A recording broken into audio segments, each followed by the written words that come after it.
All right, well, I think it's about time to get rolling here. So Scott, is Kate not here to call roll? Does that fall to you then? All right, have at. Mario Ryan, Here. Bart Bartles, Here.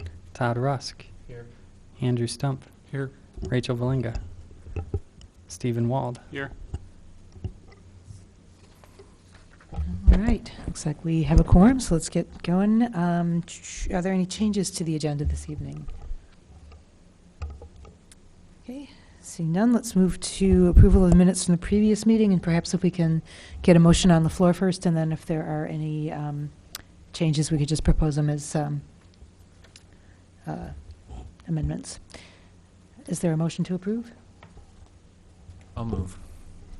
And I can second. Okay. Any discussion? Any corrections? Okay, all those in favor of approving the minutes signify by saying aye. Aye. Aye. Those opposed? Okay, those are approved. And we do have a member of the public who has signed in. And do you wish to address the commission this evening, Ms. McCusack?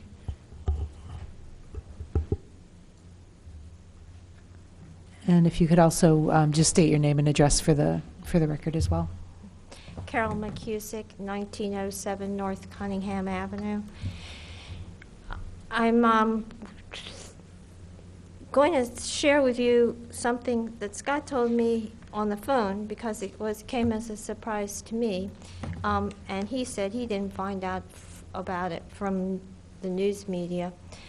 So what he said was that there was legislation passed in the past year that in Springfield that took the construction and demolition out of the category, construction and demolition recycling places out of the category that need the process of pollution control facility siting. That's something that's in state law for setting up things like landfills, and is, like, as I understand it, brought into our city code in the Chapter 10 about solid waste of the municipal code. So one of the things that would affect is that recycled asphalt shingle that that was approved by the Plan Commission on December 5th, 2013, and that I talked about to the December December of 2013 SAC meeting. And I'm sort of thinking through this as I talk. I mean, as I sit here. But if Scott found out about it at the legislative, he just happened to see it at the site for the legislature, and yet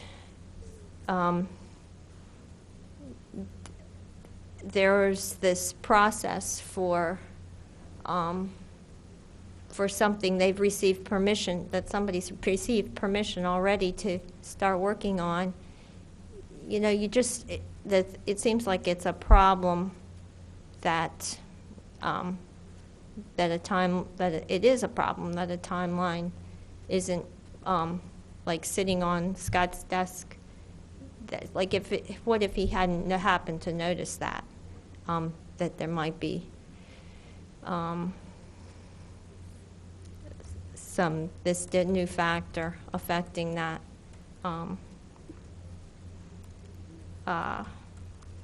startup of the recycled asphalt shingle. Maybe they don't have to wait anymore until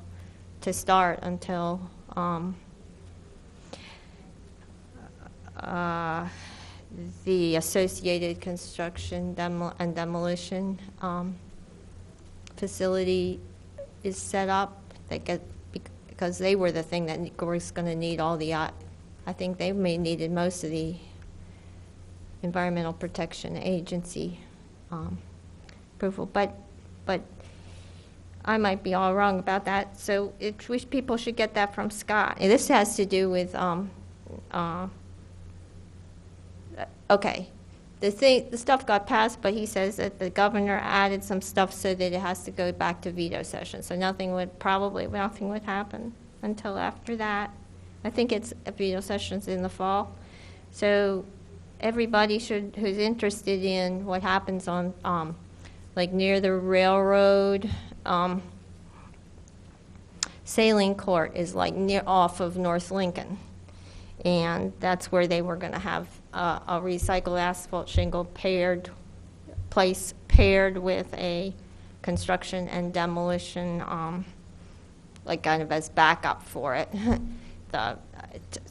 And the harder hurdle was going to be the construction and demolition, and that might be eased out by this legislation. Does anybody know about it if it wasn't in the news media? Or Scott didn't see it in the news media. So I thought he should tell the commission about it, and I thought we should tell the public about it. But if I have the details wrong, which is, don't go by anything I've said, this entire comment, I would say that people should call Scott, past the environmental sustainability manager at the city of Urbana. That's 384-2381. And what else? This was after learning that recycling centers in general are not pollution control facilities. Like, they aren't all, but let's say the one on Cunningham Avenue breaks up automobiles, and automobiles get very dirty in their life. I'm afraid your 5 minutes is up. Thank you for addressing us. Would anybody? Fine. Is there a motion to extend time? Thank you. And it does not appear that we have any other members of the public here to address us, so let's move to communications and the monthly staff report. Good evening, Commission. Before I get started on the staff report, I'll address Ms. McCusick's comments. I think everything she said was accurate regarding pollution control facilities. There was a piece of legislation that was sent to the mayor's office, and he put in a mandatory signature on that legislation. So he added some language to it and signed it, which sends it back to veto session, like another legislative session. And the legislature can either approve it as the governor has amended it or override it. And I think that session is in the fall. The legislation would include construction and demolition recycling facilities as exempt from pollution control facilities. I believe these are already exempt in state legislation for City of Chicago. So it's just expanding that exemption downstate. And it would only be for jurisdictions that have, I think, some level of land use planning. I can't remember the specifics, but there, potentially there are a few places that don't have zoning or something, and they would not be exempt. That such a facility would still have to go through pollution control facility siting. Any questions on that? Scott, so is the implication that those facilities have, a lower hurdle Correct. to be permitted? Correct. They would be subject to siting and zoning rules in the individual cities Local. and counties. Yeah. Mm-hmm. Okay. Yeah, pollution control facility siting would still apply for things like landfills and transfer stations. It's extremely rigorous siting process. It's multiple public meetings, public notice, about a year-long process. So that is a substantial regulatory relief for a recycling facility. And do you have any comment on implications for things that are going on here locally? With respect to a construction demolition facility, they only want to accept materials that they can process and sell, so make money on. And they can't make money on hazardous materials because no one buys them. They're just a liability.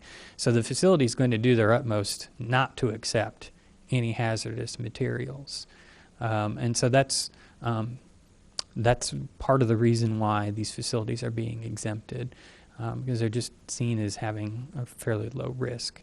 What that means is the facility is going to do their utmost to only accept things like shingles, wood, concrete, asphalt, drywall, those sorts of construction materials, metal, of course, very valuable on the secondary market. So the way they make money is they have a tipping fee that's a little bit less than the landfill or the transfer station, so people choose to segregate the construction materials away from the landfill and send it to them instead. So they charge a little on the front end, and then they process the material, bundle it, and sell it on secondary market. So they make money on the back end. It's exactly how the Landscape Recycling Center is operating, actually.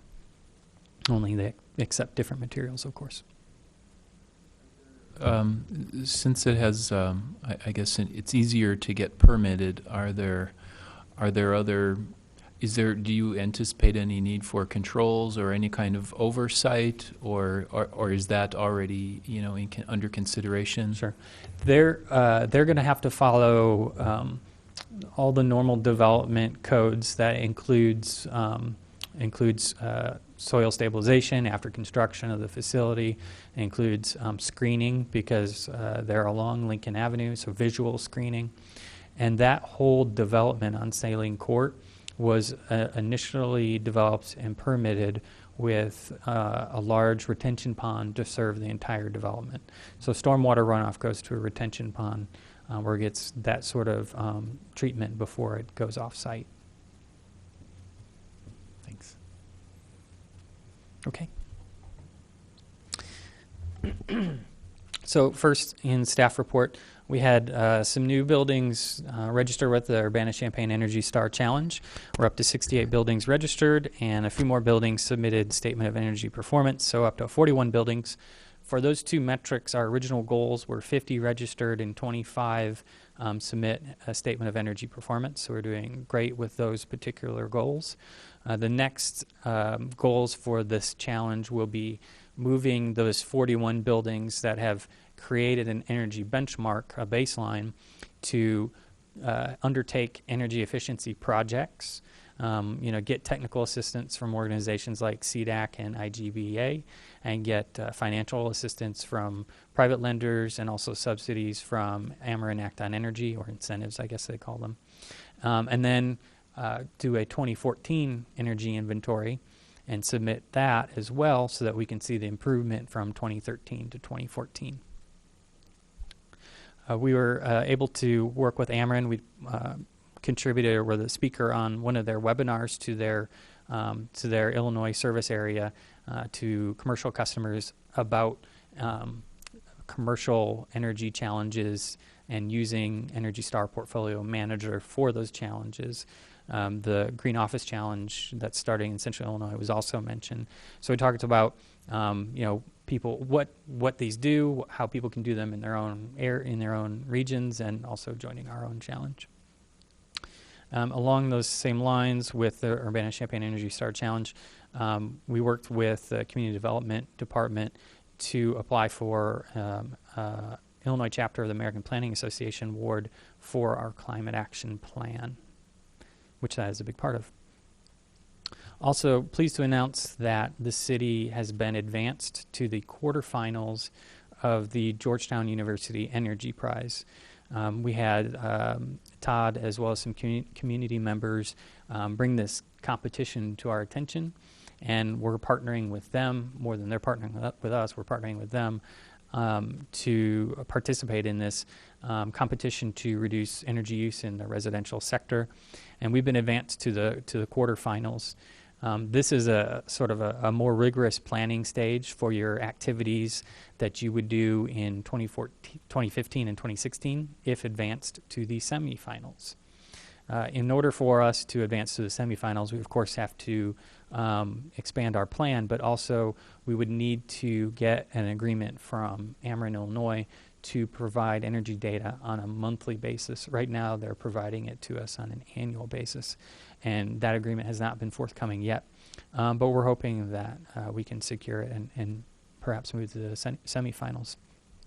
A main feature of that program is a dramatic performance called Pester Power, And that was piloted just this last weekend. There was a initial performance hosted by the School for Designing a Society.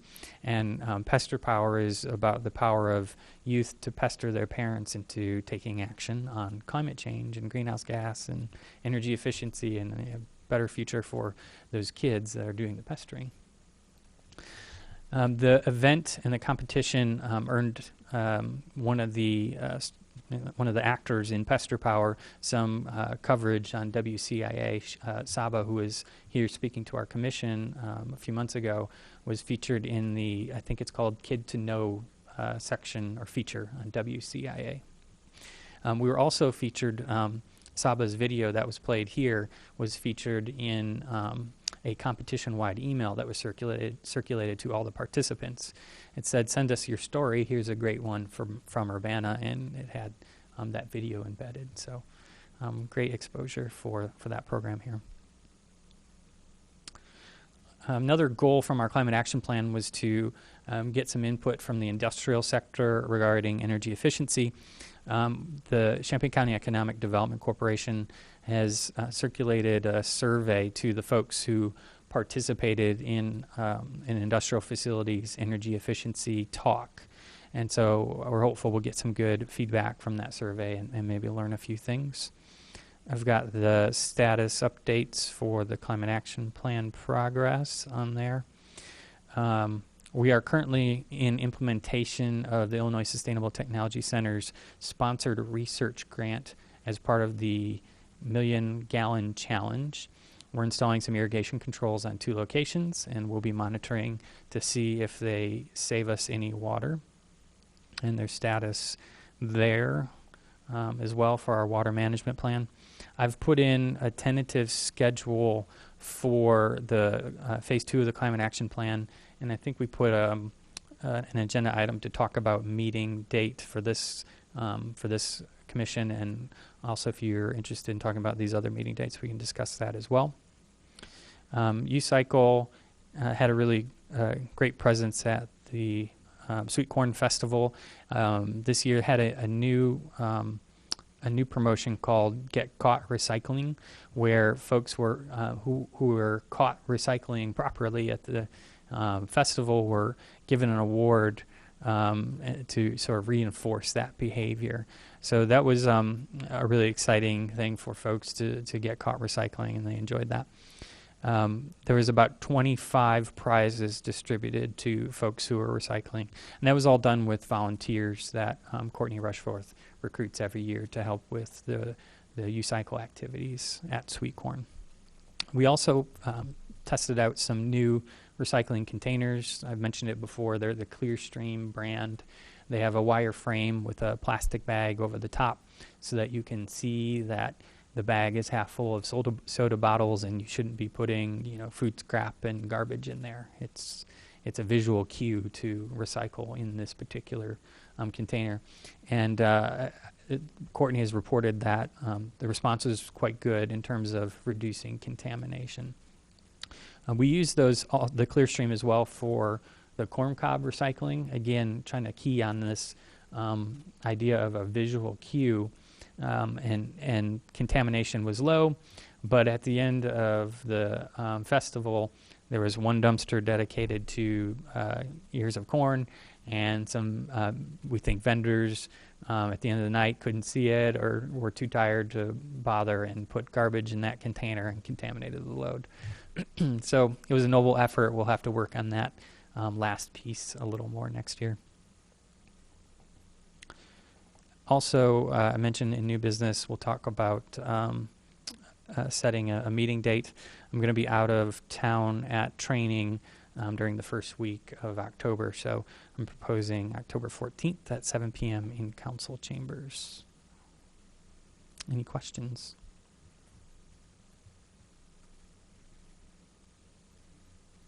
All right, thank you. I think we can move to our continuing business, starting with the Climate Action Plan. And Scott, did you want to frame things for us and get it going? Sure. What I thought I'd do is what I did last time, which is point out some of the areas where we had some edits from the last time we met, and then open it up for discussion. And does everyone have a copy in front of them, or should I scroll through the pages? Scroll through.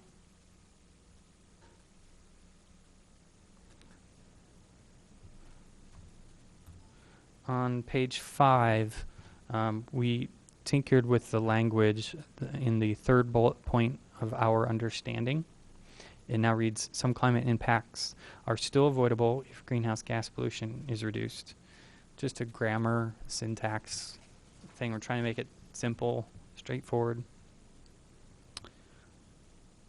On page 6, we discussed how to call out certain activities that are listed on page 22 as having high impact, and have added asterisks at the end of some of those, and then a reference at the bottom as to what the asterisks mean.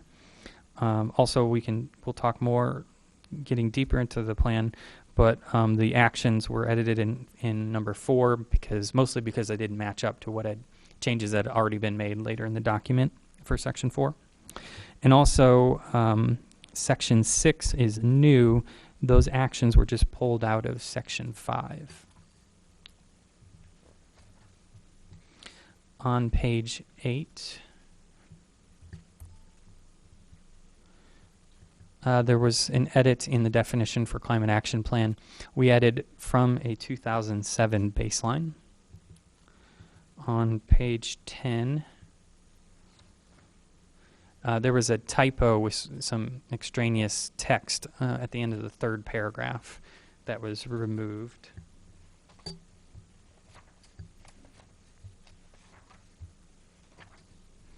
On page 22,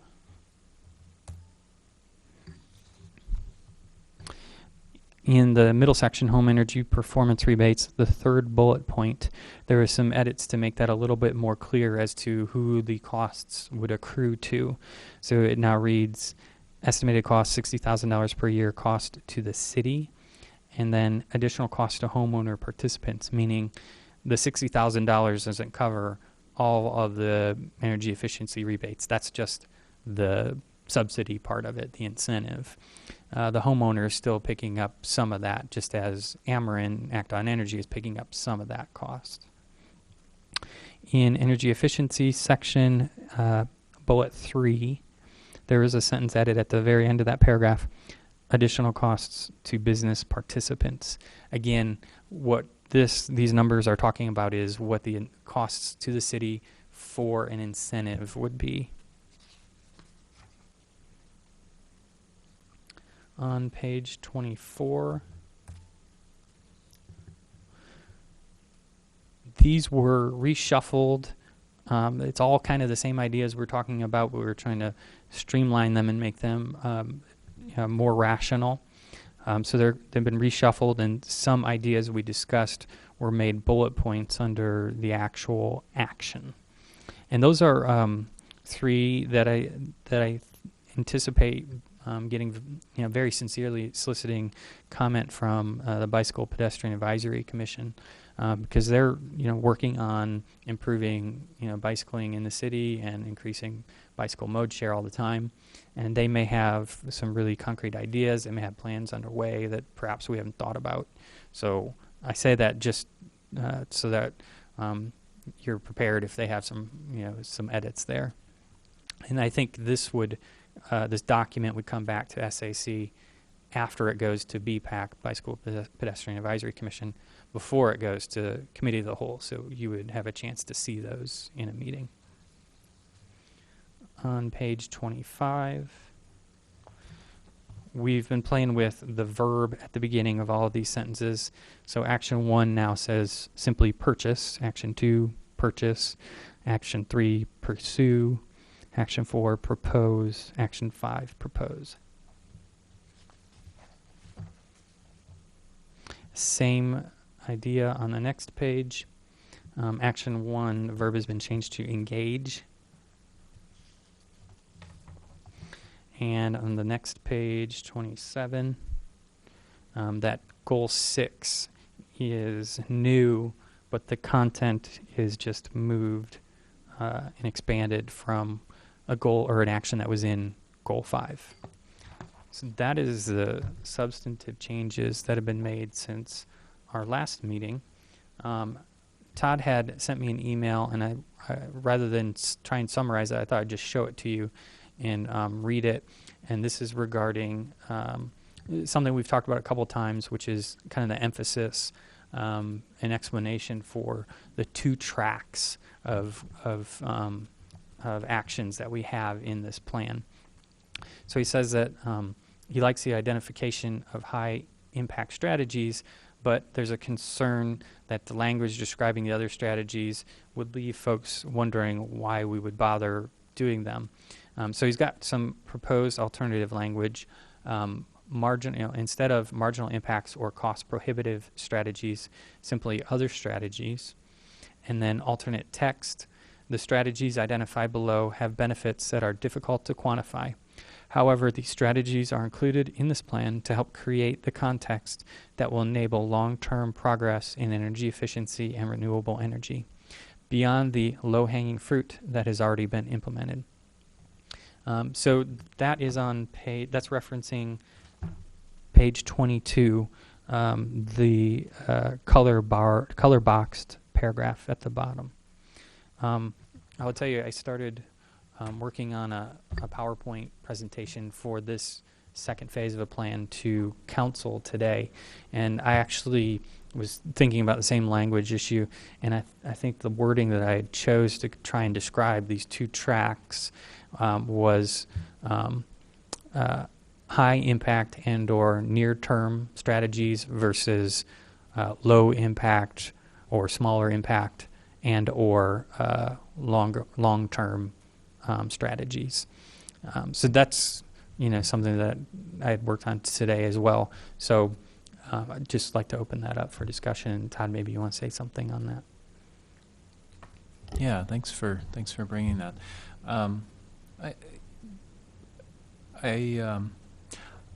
So I think just like you were saying just a minute ago, I just want to make sure that we convey the importance of these things, these strategies, and while we can't claim to know what the impacts will be, and we can't claim to quantify them, they're going to help us learn a lot about what some of the important measures are going to be that are going to get us that long way towards 2050, and so not particularly attached to the language that I proposed, but really what I would like is I'd like to figure out a way that we can craft the language so that it reflects the importance of the measures, even if we can't say that they will have immediate or any definite quantifiable impact.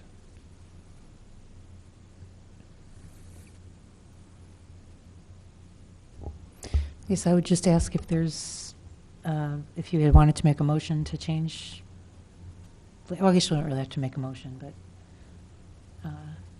I know you had alternate. I mean, did you want us to go ahead and consider these language changes? Does Scott's other proposal have any impact on the? Well, that was the first that I heard of it. So I think I think it's interesting, and so I guess the question for us, since we're I think our goal is to approve the draft tonight. Then I guess the goal is to figure out, what exact language do we want? And so, Scott, if you had alternate language, I'd be interested to hear that. And I guess before, proposing that we consider that, I was just interested to hear if there's any thoughts in favor, against, or what's the response to that?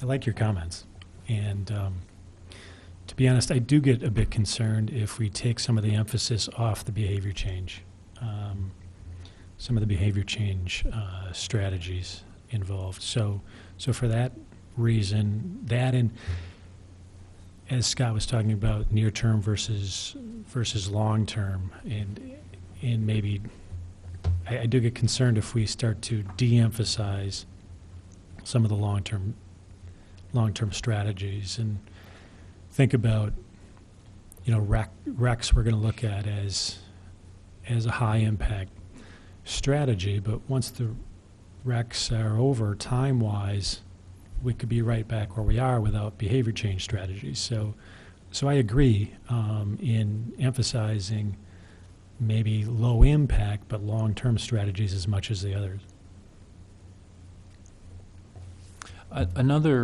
Maybe another way to think about it is so there could be alternate language, or it could be that we retain the high impact notation.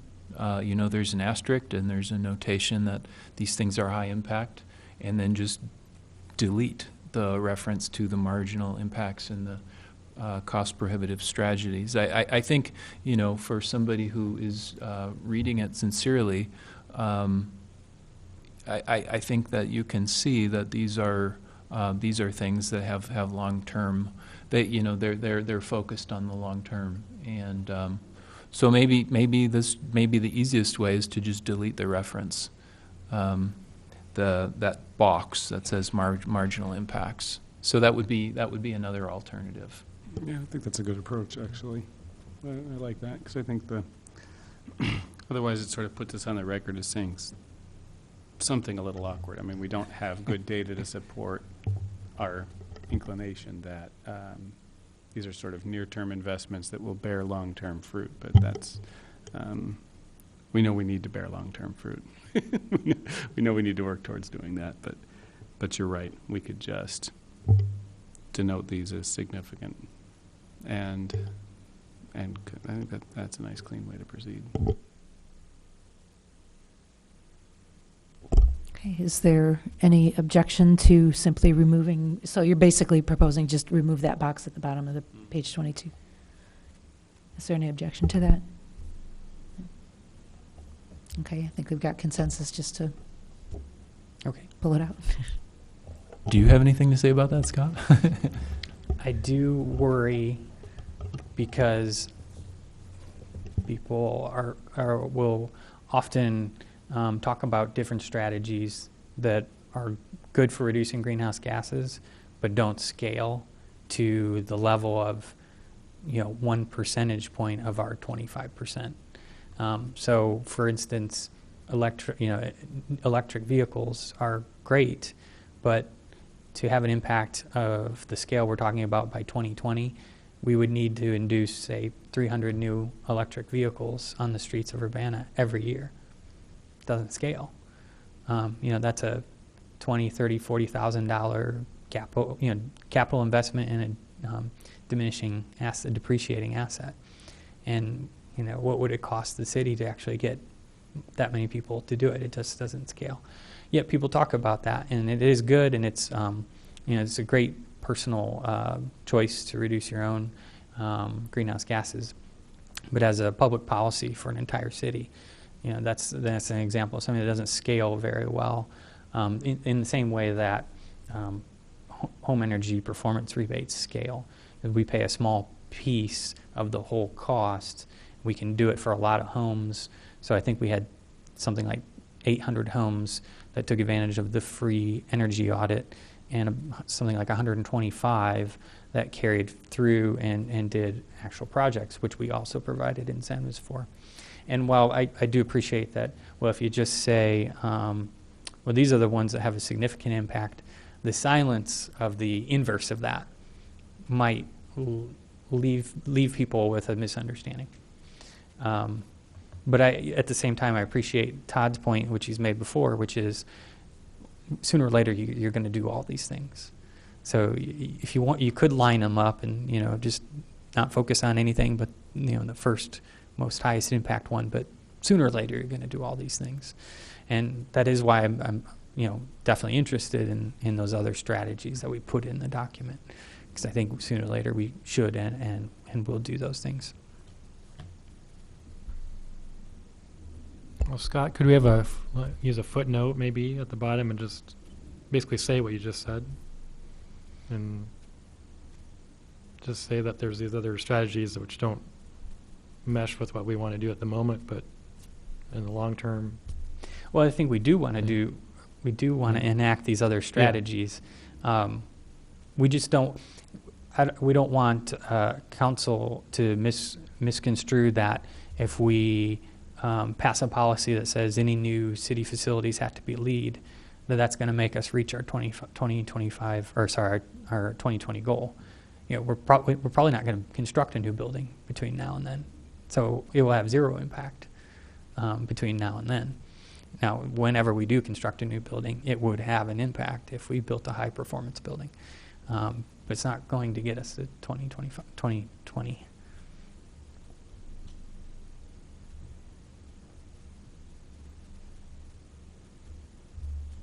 And, you know, it could be that we strike it from the document and verbalize it at council. That's an option, too. Scott, didn't our phase 1 plan have an infographic on this, sort of graphically displaying the quantity contribution? And we just didn't have the tool this year didn't give us the same data. Right. It the new tool doesn't have as many templates, so to speak, to model every last little thing. And I suspect they did that because the modeling for a lot of those strategies was really coarse.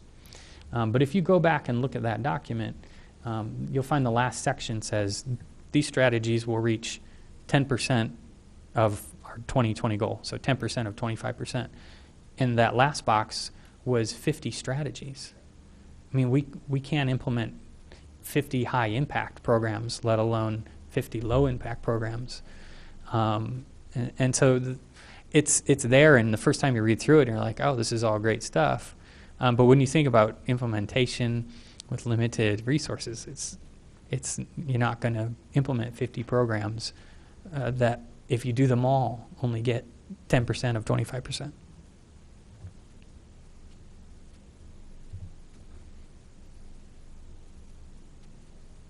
So, I mean, just personally, I'm sympathetic to that point of view, and yet Todd's persistence on his point has brought me around to supporting it. I think we should, for the purposes of this document, we should carry that educational burden with us, and we should pursue an infographic or just any other way of portraying this fact around, you know, it's a fact, but it's what we estimate impacts to be. But I think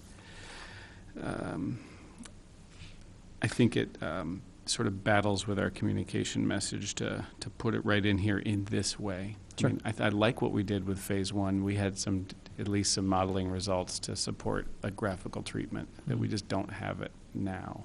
And so I think what we're doing instead is sort of arm waving, and it does it in a way that just seems dismissive of a lot of good activity. So it's probably better just to be mute about that, to indicate the high impact programs, and for all of us to remember where this comes from.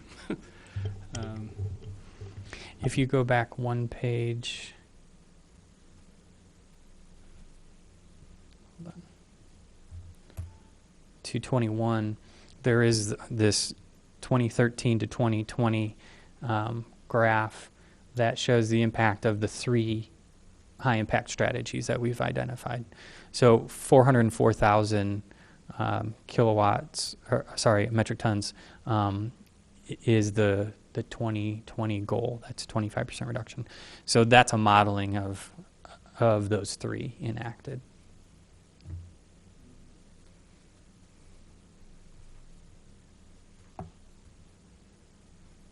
But in terms of whether to include this paragraph here, you know, that's certainly within your purview.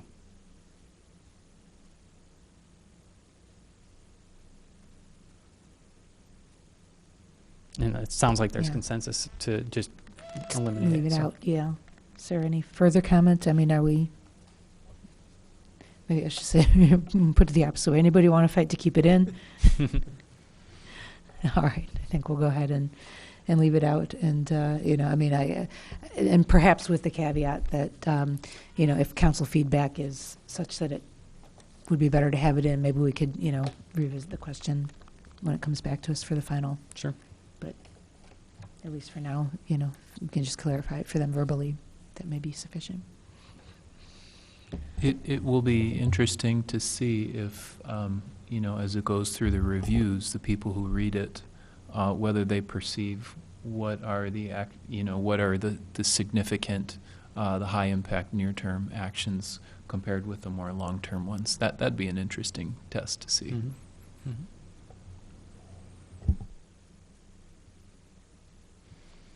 Other comments on other elements?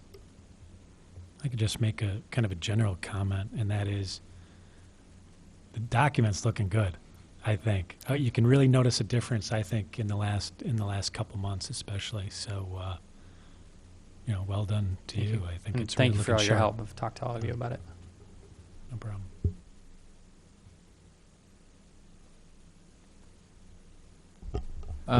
Maybe you've addressed this before, but some of the like the low resolution graphics, was that just you were kind of waiting to for everything, or? I did notice that this Energy Star designed an Energy Star graphic is not looking so great. But is there another that you've seen? You know, there was that one, and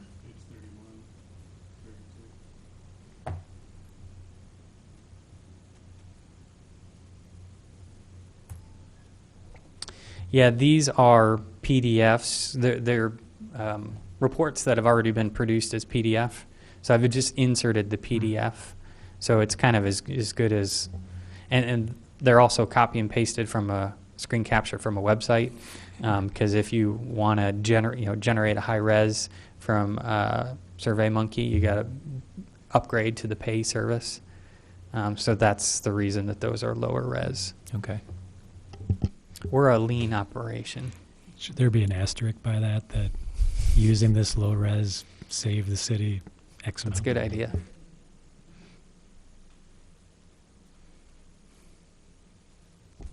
I have a question, not on the document itself, but on the schedule. I noticed that public comment closes on October 3rd, and forgive me if I asked this at a previous meeting. It seems to me maybe they said that we were going to solicit public input through the website, and I've forgotten whether we had other plans for additional venues for public input or for public comment on the plan. You're asking what the plans are for soliciting public comment? Okay, so certainly running something through the website, probably do an open house like we've done in the past for the first phase. In the past for the water plan and the first phase, well, let's talk about the water plan.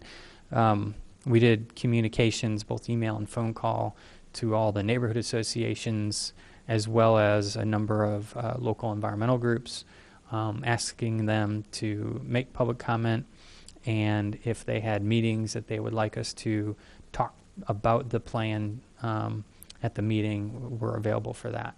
Wasn't a lot of uptake, but we made direct appeals to, maybe a dozen organizations, maybe 24 by email and 12 by phone.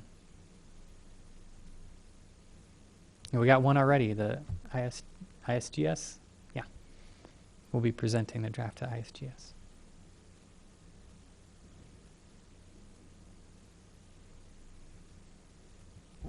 All right, are there any other comments on the plan or the timeline? I had a question about the figure on page 26.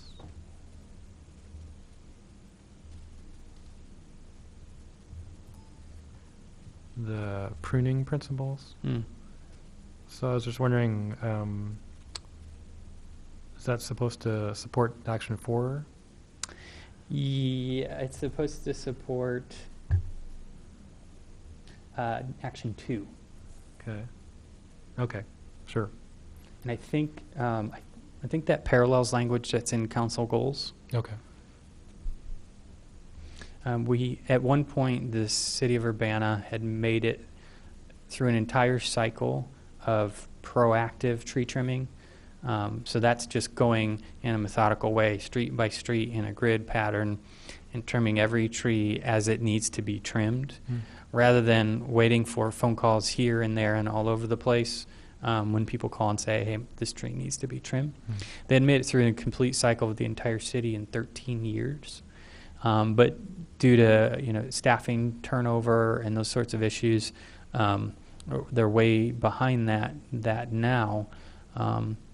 Also with the severe winter, they have had a lot of emergency tree trimming to do. So they've been off of doing the methodical, proactive tree trimming. And also the industry standard is less than 13 years. So getting back on track to proactive cycling is kind of the goal, and then driving down the number of years in the cycle. Okay, sure.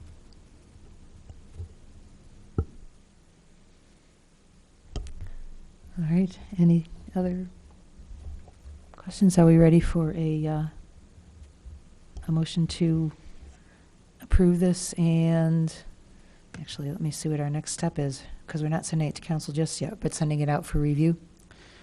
Yes, I pulled up the Yeah. tentative plan on your screen. Okay. Um, So I think the motion would be to send it for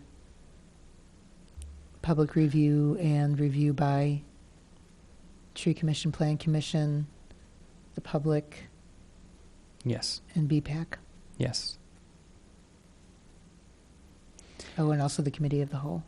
Or no. That's further down the Okay, line. we get it back and Yeah. then it goes to committee. Mhm. Okay. So at this point, we're sending it out for review. Is there a motion to send this draft out for review and public comment? Move to send it out for review. For public comment in the Tree Commission and the Plan Commission and the Bike Commission. All right. Is there a second? I'll second that. Is there discussion? Okay. All those in When, favor signify by saying aye. Oops, sorry. Oh, Go ahead. Question Yeah. first. When it goes out for review, would it be edited with that deleted box? Yeah, so beforehand? you're Okay. voting on approving the document per the edits that Per we've the edit. discussed Okay. and agreed. Okay. All right. All those in favor signify by saying aye. Aye. Aye. Those opposed? All right. It's on its way out for review. So let's move on to new business and our next meeting date. As I mentioned, I will be at the Illinois Public Service Commission first week in October. So I've checked the calendar and reserved space for this room October 14th at 7 p.m. Does that work with everyone's calendars? I am not available that night. I have another evening meeting.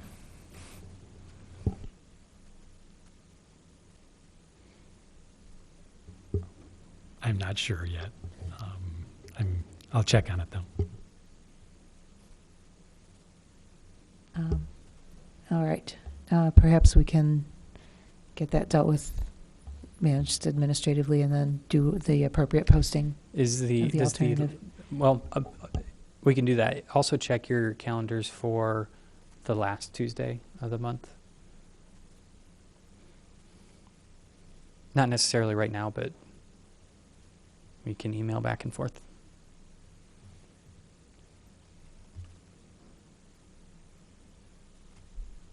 And I'll give Rachel a call and see what her availability is. Actually, either of those dates is fine for me.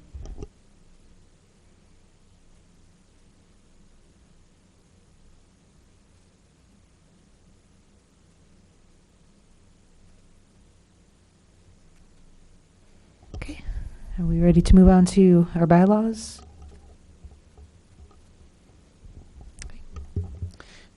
So we were advised by the city attorney's office that each commission should have explicit rules in its own bylaws regarding public comment. There are already rules in state law and rules in city code for city council. What I've done is, and put in the packet for you all, is take the existing bylaws and do strike through to make deletions and underline to make additions. And what I've added is more or less parallel, if not copy and paste, from the public comment rules in the city code for city council.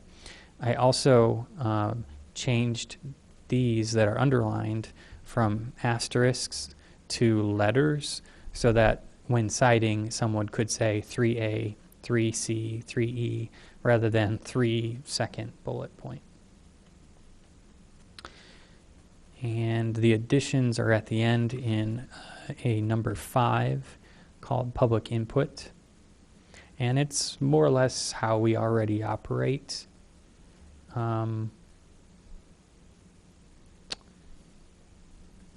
But we're just codifying it. Since we're doing some cleanups, I did notice just a typo, and this carried over from the old version in item 3A. It says Provide and venue. and venue. It should be a venue. So if we can go ahead and clean that up while we're at it.